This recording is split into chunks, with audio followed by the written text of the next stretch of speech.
the 11th, and we've got recording in progress. So, good morning. I almost want to say Merry Christmas or Happy New Year since the last time we talked with Ron, Christmas was fast approaching. We had such a great turnout with him and with his great knowledge that part one was requested to roll into part two. And today is the day that we were able to converge our schedules to be able to come together. So, Ron, thank you for being here once again. We're very excited for part two.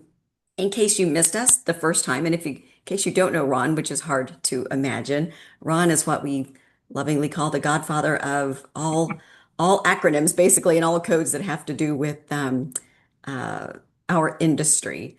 He is very well versed in not only understanding but also crafting and producing um, codes. He works with AIA, he works with CSI and a number of different organizations. So we are very happy, Ron, that you'll take the time with us again this morning. So with that, everybody that's here, if you don't mind jumping down into chat, just saying where you're logging in from today. We would love to know that. We're very happy that you're here. And Ron, thank you. And you've got the floor. All right. Well, thank you very much. And thank you for inviting me back to finish up. I wasn't very efficient in my time the first time around and didn't get all the way through, but we ended up finishing at a good spot the last time. So for those of you who were not did not attend the first part of the session, I'll do a recap quickly going through that, and then we'll pick up where we were left off. From what I can understand, the video is available, so you can go back in and look at the full part one presentation that was previously given in 2025. So with that, I'll press on because I want to use time efficiently this time around so we don't run out of time again. Why won't my slide advance? There we go. So I just want to recap what our learning objectives are. We're going to differentiate between the building code application process that's used by the designers and building departments, which I pretty much covered in part one of this presentation. Locate code information and identify defined terms. I kind of do that throughout the presentation.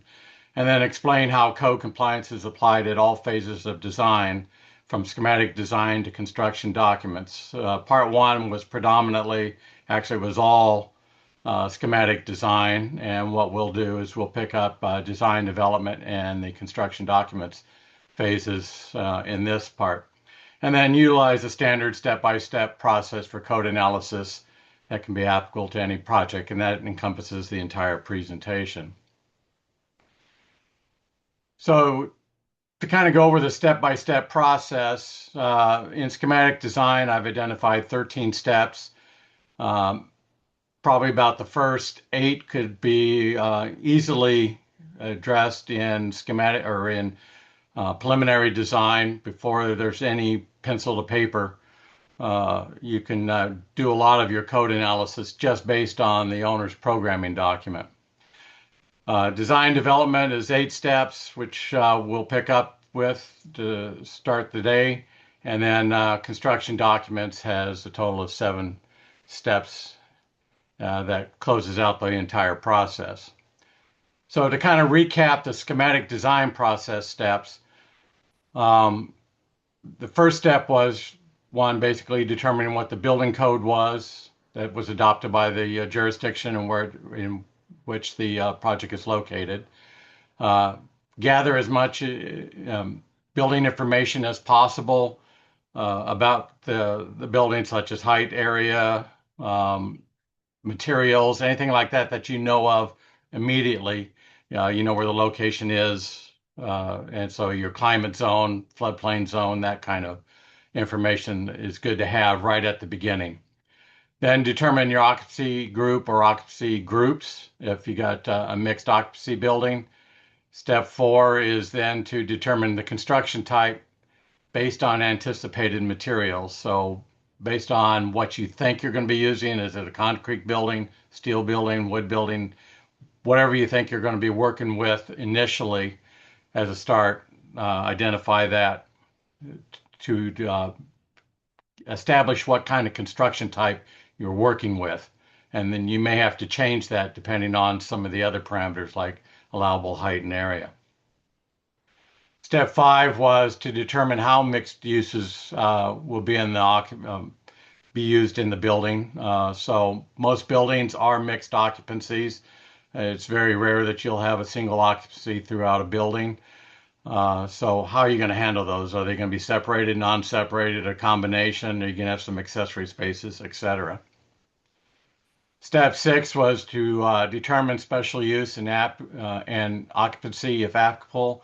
So this is things like that you would typically find in Chapter 4 of the IBC if you're familiar with that. Malls, atriums, high-rise buildings, those kinds of additional requirements. Step 7 is a big one. That's determining the allowable area and height. And again, another big one is calculating the occupant load based on square footages of the building. Again, you can determine that based on programming data, excuse me, if you've got all that kind of detail.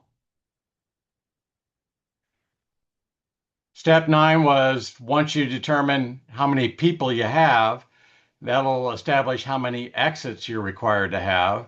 And then you need to identify where those exits are going on your building. So at this point, you kind of need to have pencil to paper. You need to have something laid out, sketch, whatever, to identify what the configuration of the building is and to identify where those points of exit are going to be. Once you determine those points of exit, then you got to connect the points of exit with egress pathways from all areas of the building to make sure that people can get out. Another thing that's based on occupant load is your plumbing fixture counts. And so once you've determined your occupant load, this is another step that you need to use that number to determine how many water closets, lavatories, etc. that you need in the building. Step 12 was to identify fire department access roads. So depending on where your building is situated on the site, you may have to provide additional reach for the fire department around the building because all sides of the building have to be within a certain distance from a fire access road. And the last one in schematic design was identifying accessible routes and requirements. All buildings are required to be on an accessible route from points of accessible parking, drop-off zones, bus stops, city sidewalks, things like that, all the way through the entrance of the building and throughout the building to all areas that are required to be accessible. So you need to make sure that those routes are clearly shown.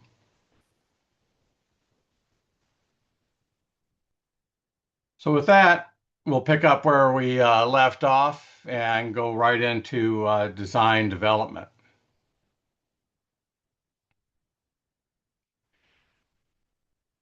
One of the first things that you want to do is in step 14 is to confirm what you've done through steps 2 through 13. You may even want to confirm step 1.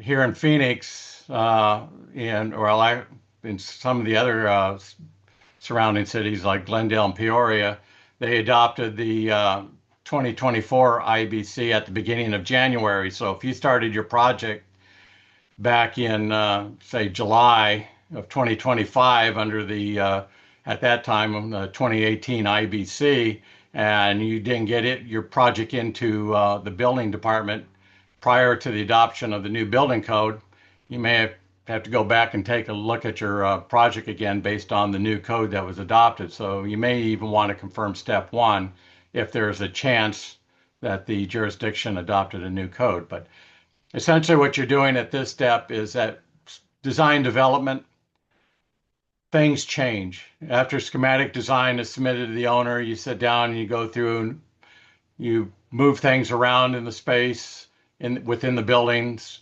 Spaces enlarge, spaces shrink, spaces change shape a little bit, routes, maybe corridors change.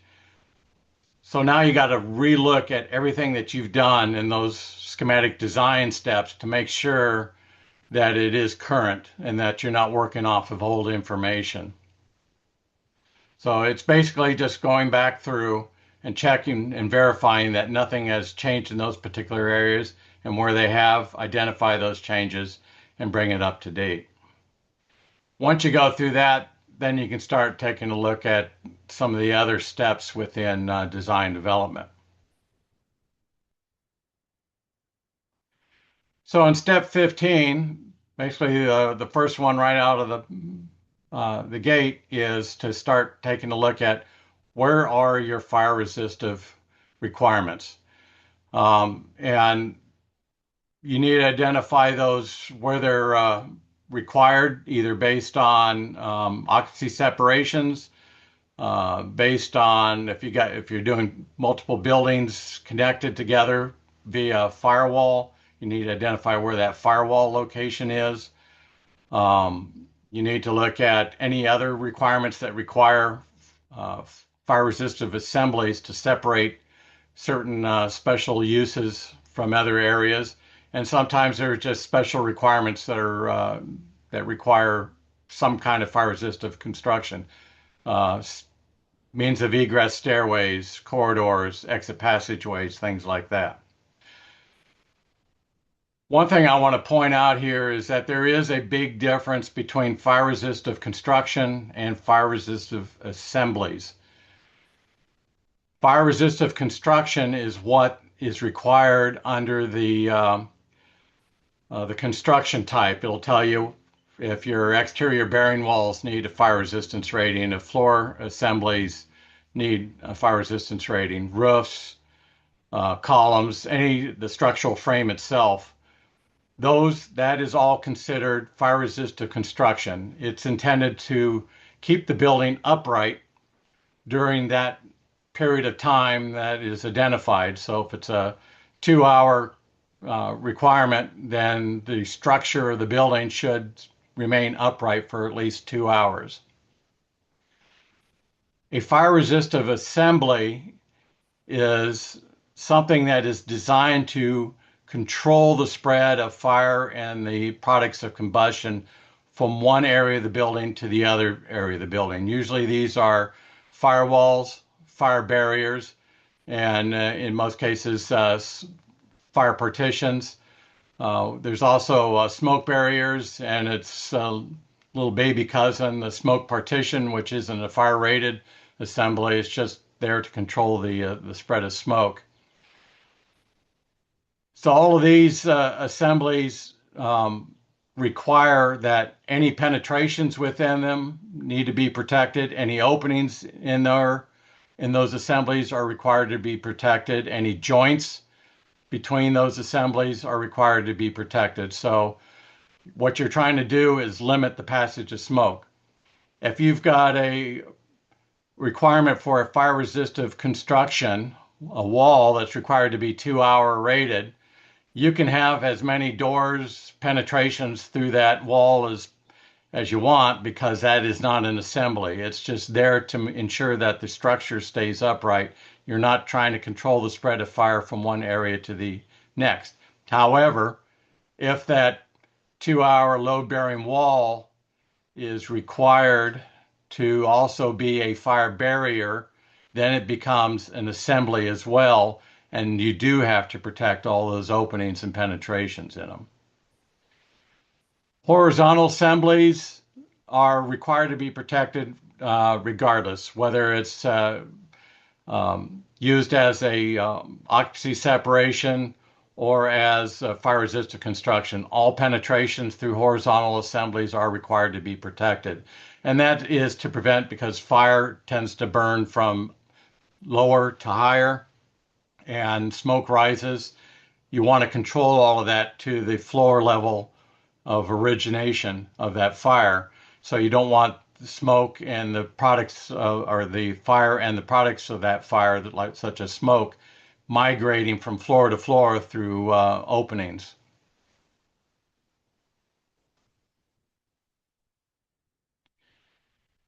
In step 16, now you're taking a look at what you're enclosing the building. So this, you're going to have to start taking a look at the International Energy Conservation Code, the IECC. Exterior walls are required to have some kind of thermal performance, and that's where the IECC comes into play. If the exterior wall is required to have a fire resistance rating based on its fire separation distance from a property line or from an imaginary lot line, if you got multiple buildings on the same property, you may need to put an imaginary line between the two existing building or the existing building and the new building to determine the fire rating requirements of both the existing and the new building. Sometimes what you eventually want to do is to put that imaginary line in a spot where it does not make the existing building non-compliant with the building code. So you kind of start with that, and then wherever that line ends up, then you can work with it on the new building based on how far it is away from the new building. Then you can, if it's too close, then you have to fire rate that exterior wall.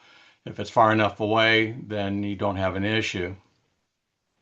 Other things about exterior walls is fire propagation. And this is something that has kind of taken off in recent years with NFPA 285. Surprisingly enough, it's been in the code for decades. Just wasn't NFPA 285 to begin with. They essentially adopted a UBC standard. The Uniform Building Code went back when the ICC, before the ICC created the international codes. The UBC covered everything pretty much west of the Mississippi. So the UBC had a standard there for fire propagation on exterior wall assemblies, and the NFPA essentially adopted that and created the NFPA 285 standard. And so that has taken off, and a lot of building officials are now focusing on that for exterior wall construction.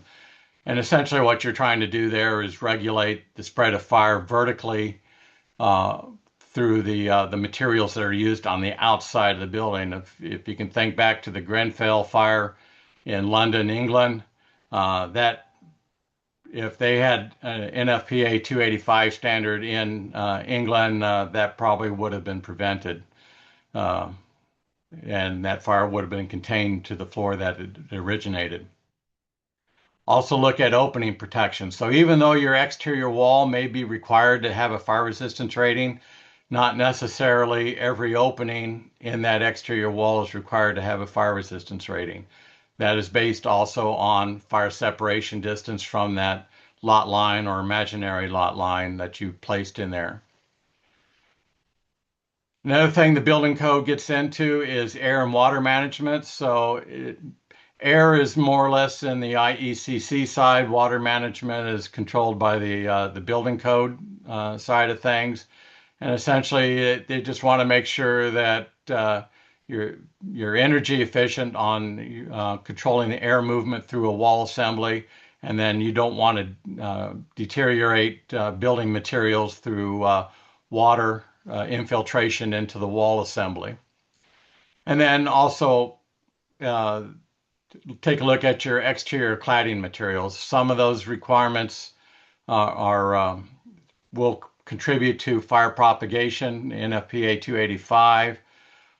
Some of those materials may be restrictive based on its fire separation distance from the property line.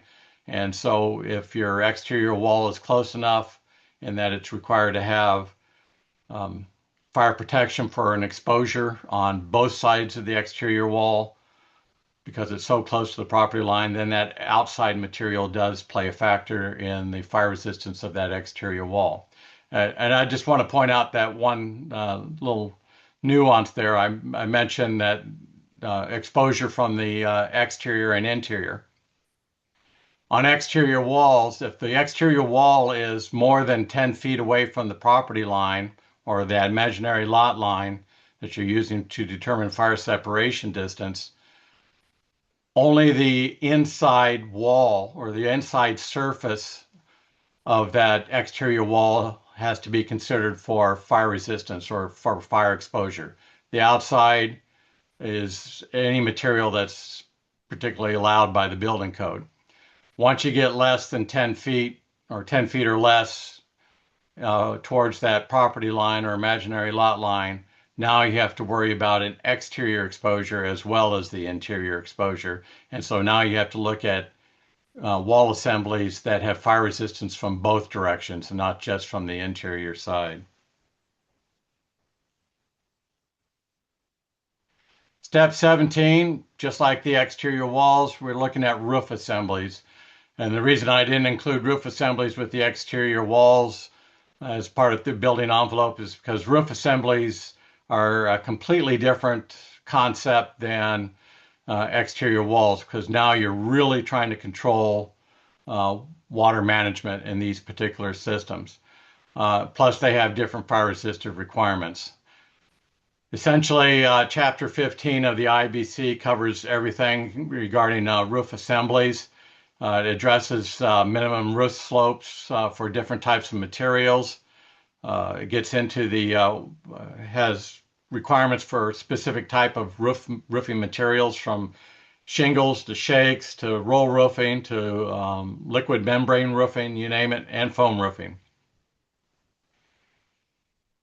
It also identifies three classifications of fire classifications for roofing assemblies: Class A, B, and C.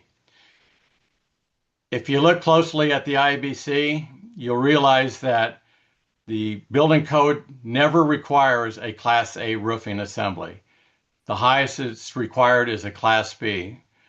As a specifier myself, I end up specifying a Class A anyways. It's just not that much more expensive to go to a Class A material, and most manufacturers do provide Class A materials. So you start getting down to the Class B and Class C systems when you get into more combustible materials like cedar shakes and shingles and things like that. If you do provide foam insulation on the roofing assembly, if the foam has not been tested as a part of that roof assembly, then you have to provide a thermal barrier between the interior side of that roof and the foam insulation.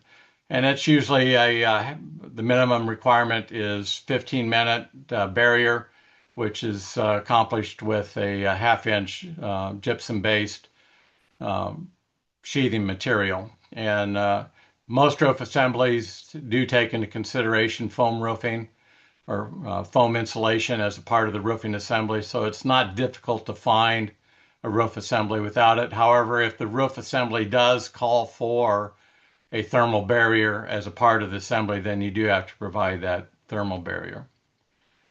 And then also ventilation requirements. Anytime you have concealed areas in attic spaces, soffits created by roofs, eaves, and things like that that are enclosed but are not part of the thermal envelope of the building, you have to provide ventilation within those spaces. One, just to control the temperature in there and to allow moisture to move and circulate throughout, because if you conceal that, any moisture that's in there could tend to condense on the surfaces and degrade the roofing materials and the structural materials and sheathing materials.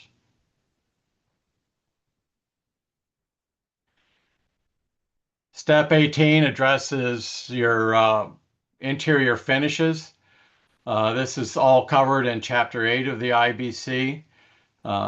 The things that it's really concerned about are those materials that are flammable, like plastics, foam materials, anything that's fibrous, carpet, wall coverings that have fibers in them. That's what they're really concerned with.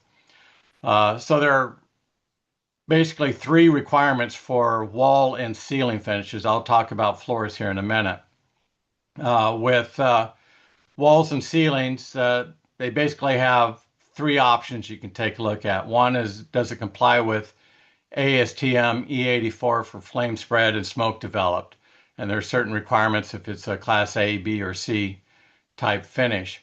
Another one is whether or not it is required to comply with 286, NFPA 286, which is your standard room corner test, which that middle photograph kind of illustrates there, where you've got two walls and a ceiling piece made of the materials that will be used that are being tested, and then you start a fire in the corner and see how far it propagates up the wall and into the ceiling. NFPA 265 is another version of that room corner test, but it's intended entirely for textile and expanded vinyl wall covering materials. Wall base, even though it's part of the floor, wall base is required to comply with the requirements for wall materials. So it's still considered a finished material and has to pass one of the tests. For floor systems, though, floor systems, basically they say in there anything that's a traditional floor system that is not that does not contain fibers does not really have to comply with that chapter. So wood flooring, vinyl flooring, rubber flooring, all those types of flooring materials are required or acceptable under the building code. They all are tested for what they call critical radiant flux, which is basically heat exposure so that they don't ignite under a radiant heat element. So that's the only thing they're really looking for on those types of materials. But anything that's carpeting, that's fibrous, they have to pass everything, what they call the peel test and the critical radiant flux.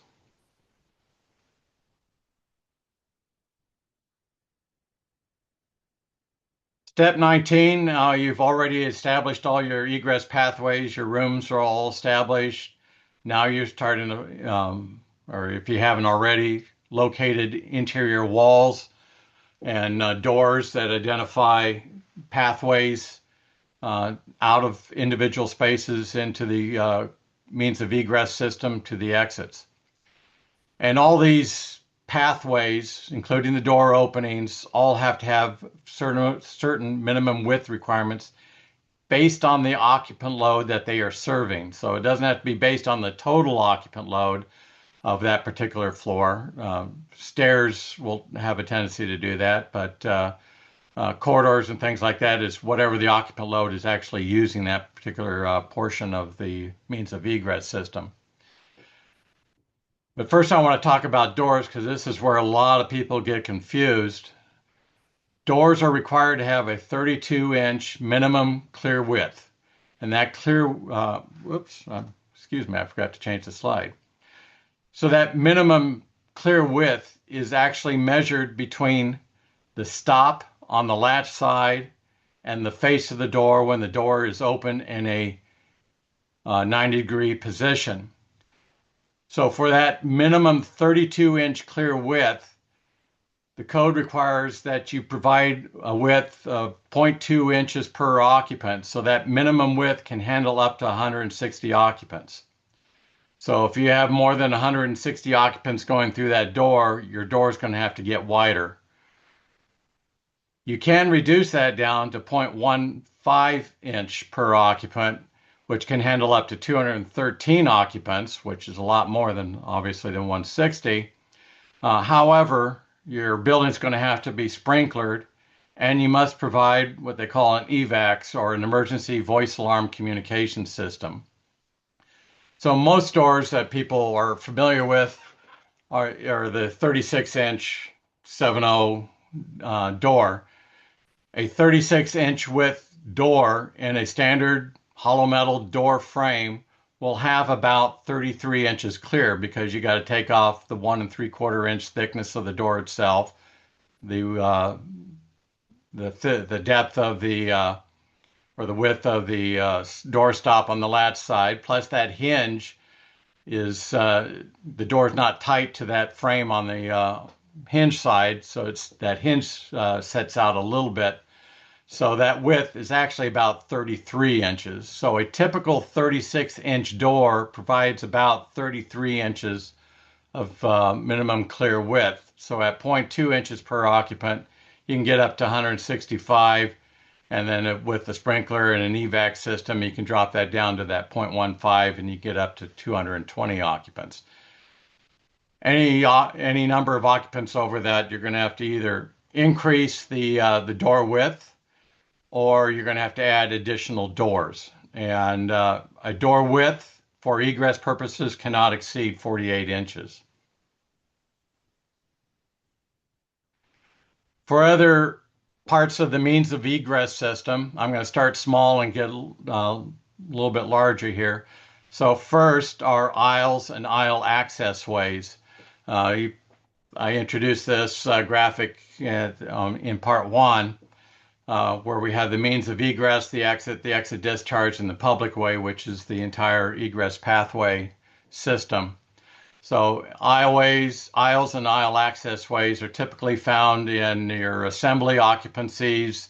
They could also be in mercantile locations where you've got shelving and things like that. So the minute for all groups, the minimum width for aisles and aisle access ways are as required for corridors. So whatever the corridor requirements are for that particular occupancy or that particular occupant load use, that's the minimum requirement. However, for group B and M into non-public, non-accessible areas that serve an occupant load of less than 50, you can drop that width down to 28 inches. And for group M occupancies, any non-accessible aisle access ways, they can be reduced down to 30. So the minimum width for accessibility is 36 inches. That can be pinched down to 32 inches for short distances. You can drop that down to 30 inches only if that area that needs to be accessed through that aisle is considered non-accessible, is not required to be accessible.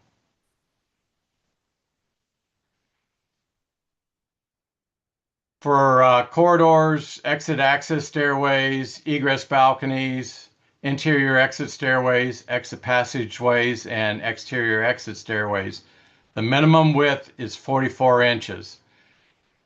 If your occupant load is less than 50, you can drop that down to 36 inches. However, there are some exceptions in Group E, educational occupancies and ambulatory care facilities where you have stretcher traffic. The minimum width of the corridor is required to be 72 inches. And in Group I2, your healthcare occupancy group, if you have bed movement, in other words, you're moving patients while they're still in the bed from one area of the building to another area of the building, again, those areas also have to be 72 inches.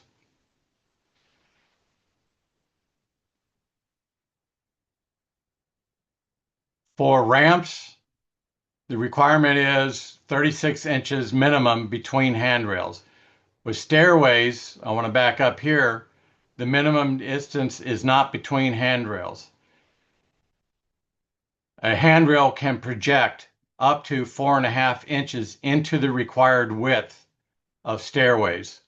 So if your stairway is 44 inches, your handrails can project 4.5 inches on each side. In other words, reduce that width down by 9 inches overall. So it can drop down to, what would that be, 37 inches, I believe. If my math is correct, I'm maybe wrong.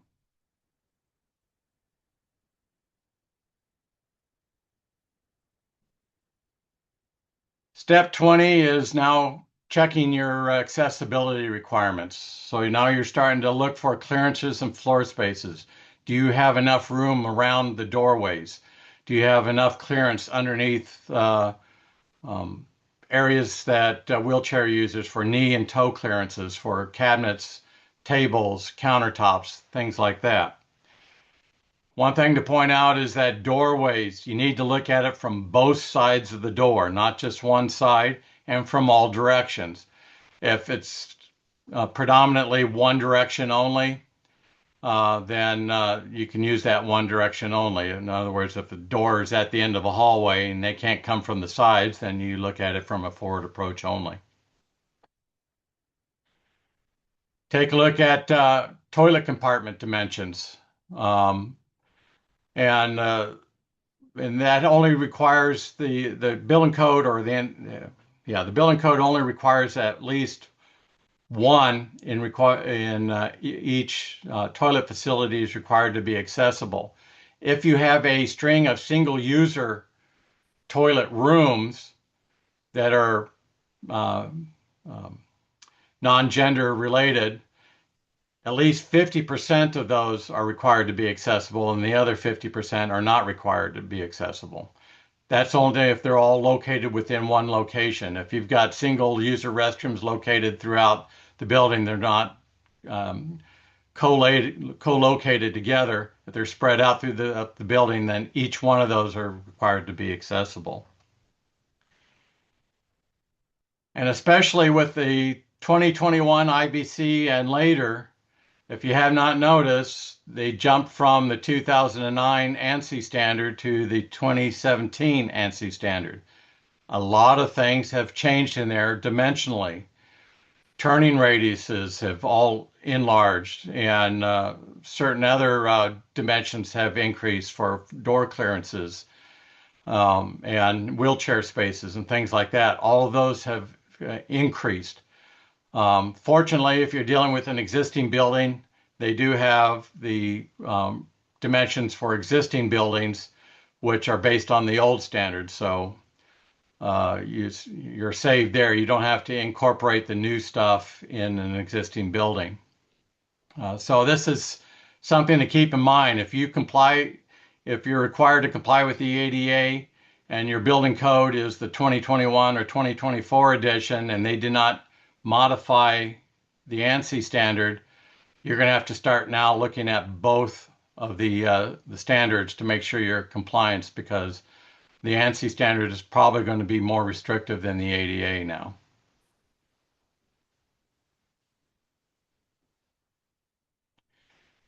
Step 21 is to integrate any special requirements that's required throughout the code.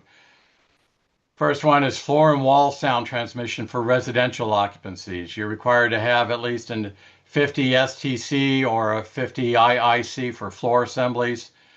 And so that is if it's based on a designed element. You can do field testing, which drops that down to 45 STC and a 45 IIC for floor assemblies and wall assemblies if you do the field testing.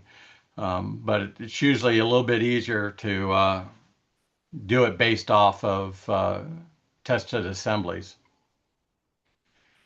If you're dealing with a residential occupancy and you're required to have emergency escape and rescue openings, you want to check to make sure that all your openings comply with the dimensional requirements. And it's kind of important to understand that emergency escape and rescue openings are only required if for floors for the third floor and above, or third floor and below, excuse me, and only if the residential occupancy is based on a single exit units or single exit floors, which are required under in Chapter 10 of the IBC. If your building does provide two means of egress off of each floor, you are not required to provide emergency escape and rescue openings. However, if you've got basements, and basements do have sleeping rooms in there, they do have to have emergency escape and rescue openings. Elevators and conveying systems, you need to take a look at, especially if you've got large banks of elevators. No more than 4 elevator cars can be located in one elevator hoistway. So you're going to have to partition those hoistways to make sure that no more than 4 cabs are within a single hoistway. Also with elevators, you need to take a look at stretcher requirement. If you've got a floor that is, if you've got an elevator that connects four or more floors, uh, then that elevator is required to have that stretcher requirement. And the dimensions are specified in the IBC. And most elevator manufacturers now stipulate whether or not a particular elevator cab layout does comply with this requirement or not. If you're in a special flood hazard area, then you need to look at the requirements for flood resistant design. No materials like gypsum board or wood below that flood elevation level. And then look at any special requirements, like in Chapter 31, that covers awnings, marquees, pedestrian walkways, and things like that. You want to take a look at if you got any tensile structures, um, fabric structures that are either inflated or frame supported or just tension cables, all have to meet certain requirements.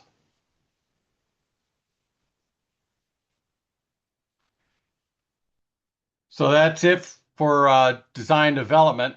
So once you get your project and your um, submit your DD drawings and specifications to your client, and you review it, you're going to get comments back, obviously. Now you have to go back through the process again, relook at what you have done up to that point based on any changes you're going to have to make for your next phase of design as you go into CDs. So reevaluate any rooms change, any requirements for occupant loads switching, and that may even have a domino effect. You may increase a room that has gone from a B occupancy to an A occupancy. How does that affect the design? And so you got to reevaluate everything from that from what you did previously up to this point. So once you've worked through that exercise, then you can start working on those detailed elements that typically go into your construction documents. And the first one is take a look at all your egress details. And this is going to be predominantly in your stair and ramp designs. You have to look at handrails, rise and runs of your stairways, slopes of your ramps, and things like that.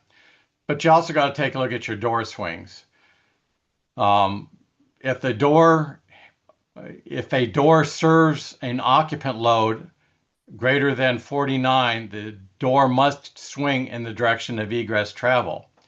So even if you have a room that has 50 occupants and you have two doorways out of it, and you balance that out by sending 25 through one door and 25 through the other door, because those doors serve an occupant load of 50, then you're required to have those doors swing in the direction of travel. It's not based on the number of occupants you've actually assigned to use that door. It's based on what that occupant load that door is serving.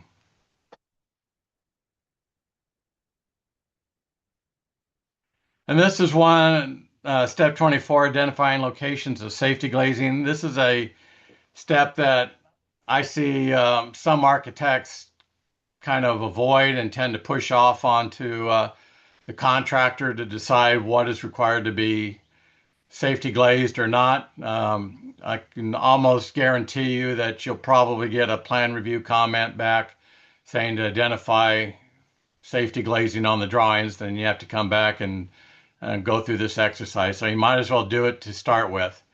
And so understanding the requirements for where safety glazing is required is a good thing to look into when you're doing your design.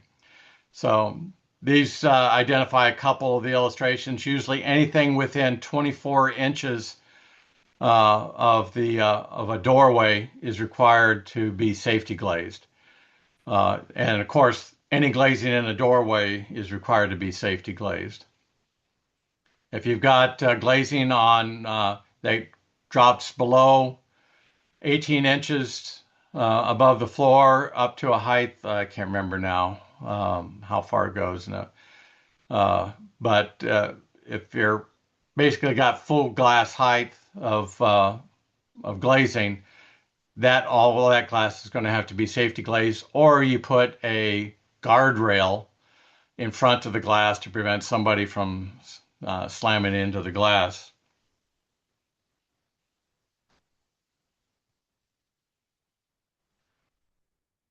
Step 25 is another one that architects kind of seem to brush over real quick. And some building departments typically may not enforce this on the plans. Some of them are very particular about it, but detailing your fire stopping and fire resistive joints. So identifying specific, some plans examiners want to see actual UL assemblies selected. And so I've seen people copy the UL printouts and paste them right in the drawings, which is perfectly fine. The only thing to keep in mind is that UL assemblies are proprietary in many cases. Some of them have large listings of various manufacturers in a single UL assembly. So that may not be a particular issue for some assemblies, but some of them are very specific or very proprietary. And so if you've got a public project that requires at least three or more manufacturers or products for competitive bidding, you may have to identify three different types of fire stopping or provide the detail for one and list the numbers for the others as alternates. Same thing for fire resistive joints. Fireproofing, a little bit of the same. You can do UL. I typically try to do this on through the specifications, but you need to identify on the drawings what is required to be fireproofed. Getting close to the end here, good. Another step that a lot of architects seem to hold off until the very last minute is identifying where they want to put fire extinguishers. And they must be in these locations. And there's in table 906.1, there's like 40 plus other locations where fire extinguishers are required. So you may want to take a look at that particular list and then identify where the fire extinguishers goes. Plus, you got to learn how to size this type of fire extinguisher based on its ABC requirements. Step 27 is getting into all your detailing requirements for your specific types of materials. So, this is probably going to be mostly a structural engineer type thing, but from the architect's perspective, you're going to have to show all the assemblies, the wall assemblies, the exterior wall assemblies with the structure, any cladding materials, finished materials, etc. So you need to show all those details so the plans examiner and the contractor knows how to build each one of those. And then finally, how do you convey all this code information to the building plans examiner so that they understand? So you want to convey it clearly to the building official how this design conforms to the building code. I see drawings that get submitted to me for a comment, and basically it's just a regurgitation of all the code requirements without any stipulation saying, yes, this building complies and here's why. You need to tell them how your building complies with those requirements, not just stipulating the requirements. Matter of fact, I wouldn't even regurgitate the requirement. I would just say, in compliance with section such and such, here's how we conform to that section. And building plans examiner is going to know what that section is. So the more information you can provide about code compliance in the first few sheets of the drawing set, the smoother the plan review will go, because the plans examiner will focus on those sheets first and then start taking a look at the detailed sheets later on to make sure it backs up what was stated in those code sheets. So I'm going to throw out a few examples here. This is for a assisted living facility. It had memory care on the right-hand side, what's this labeled Building C, a commons area in Building B, and then an assisted living side of it and supported area on Building A side. So each one of these buildings were separated by firewalls. The sheet that you see there is my entry sheet. So I got code sheets for each building because each building separated by a firewall is treated separately. So, but there are some requirements that were applicable to all three buildings, and this was the code sheet for all three buildings.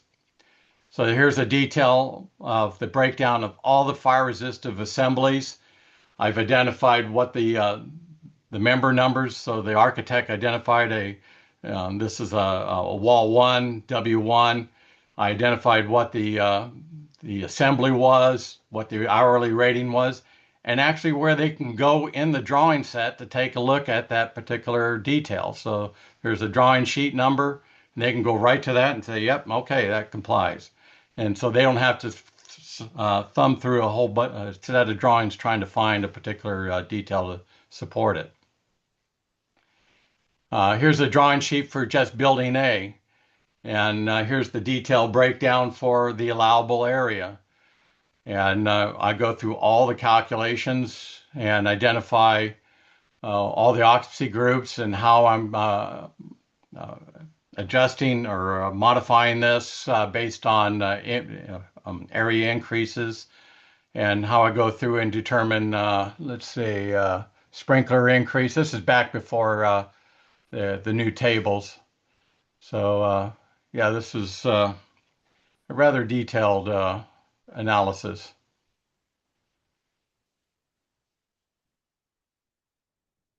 Oh, there we go. So here is a kind of a blow up of a firewall, and I had to show that we didn't want the firewall to continue. This is all open court out here, so I had to, and we didn't want to deal with the 4-foot requirement that the building code allows. So we tried to work out a imaginary property line that connects the two firewalls to show that all the opening requirements, all the exterior wall fire rating requirements comply with the code.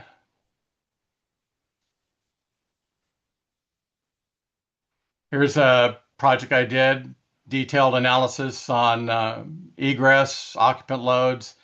The architect actually used the colored drawings in the PDFs that they gave to the jurisdiction, made it much easier to read. So that essentially ends, and I've got about 5 minutes here. I got a reading list here. I've read all these books, very interesting about some of the different types of fires that have occurred over history that had a big impact on the code adoption, and so I recommend you to investigate some of those. So if there are any questions, I'll be happy to answer them. Ron, thank you. There is one question that was posted in the forum, and this had to do with the width of the doors back in when you were talking about the exit pathways. Mm-hmm. And it says, I'm assuming the 48-inch door that you referenced is for the maximum width is per leaf. Do you know why the Hurley. maximum do you know why the maximum is 48 inches? Don't really know why. That's been a code requirement for years. My guess is that it just takes more either more energy to move a wider door than it does with that. Although with some of the types of hinges nowadays, the frictionless hinges, you could probably push a huge door with very little effort. But it's something that's been in the code. Another thing, it may be just for functionality, especially from an accessible point of view. If you're in a wheelchair trying to swing a large door and you're going to have to back up in a wheelchair a great distance in order to get that door width open wide enough so you can make your way through it. So, but really, I don't know what the history was behind that maximum width. Those are good observations and speculations. They sound viable. So there are no other written questions. Did anybody want to turn off your, turn on your microphone and ask a question? I think you've got that ability.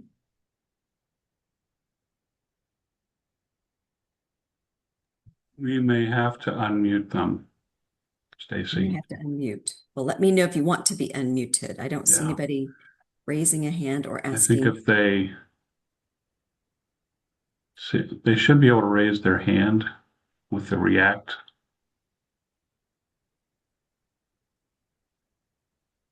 Nope, I don't see any popping in. I think this is just so much great information. The two questions that did come through, Ron, while you were giving the presentation were, of course, oh my gosh, how do I get this presentation? How do I get the slides? Because it is just such a wealth of information. And you make it look so easy. You make it look so logical. And if we could just get our clients to stop asking us questions while we're trying to be heads down, figuring all this out, then maybe we could get it done in a timely manner. But Yeah. this approach is Well, just it's yeah, it makes a lot of sense, and it's worked for me, and uh, it and that's the way I teach codes at the collegiate level, and this I use this process in teaching my students. So I'm hoping they take it to heart and apply it in the future. Well, that actually segues. There is a question that was just posted in. It says, do you offer a plan review class to review these things more in depth? And maybe even at I CSI have. National Conference. Yeah, I've got a full day seminar I can provide. I've done it for firms. Firms have hired me to come in and do the full day presentation. I've done it on my own. It just takes a lot of effort and coordination Hmm. with locations. Hmm. I've done it for AIA at the national conference as a pre-conference seminar. Now they don't longer do that anymore, so I don't know if I'll be doing that again. But I'm sure I'll probably be offering it in some form or another somewhere. But I do have the full day. I also have even a condensed half day version if somebody does want to spend a full day doing it. That's awesome. That's super. And is your information on the presentation itself at the beginning or the end? Was your contact information there? I didn't notice. There we go. There we go. All right. Was that the last slide then? Perfect. Yeah, Well, that's the last slide. That'll be available to everyone and especially to the person that asked in particular. So that is just amazing. Thank you so much. We appreciate you taking time to share with us and inspire us. I always leave inspired. Um, so just to let everybody know, we're going to be rolling straight through with codes into our next meeting, which is on April the 8th. And we'll be meeting with Alex Smith, who's going to be talking about the IECC and about the 2024 IECC and how that is applicable and can help and maybe demystify some of that. So we're Yeah, great. flowing. Ron, on behalf of everybody, you'll see over here a lot of people saying thank you, and we really appreciate your time. Okay, well, I appreciate it. Thank you for inviting me. Okay. See you soon, everybody. Have a great week. You're on. Bye. Thanks, everybody.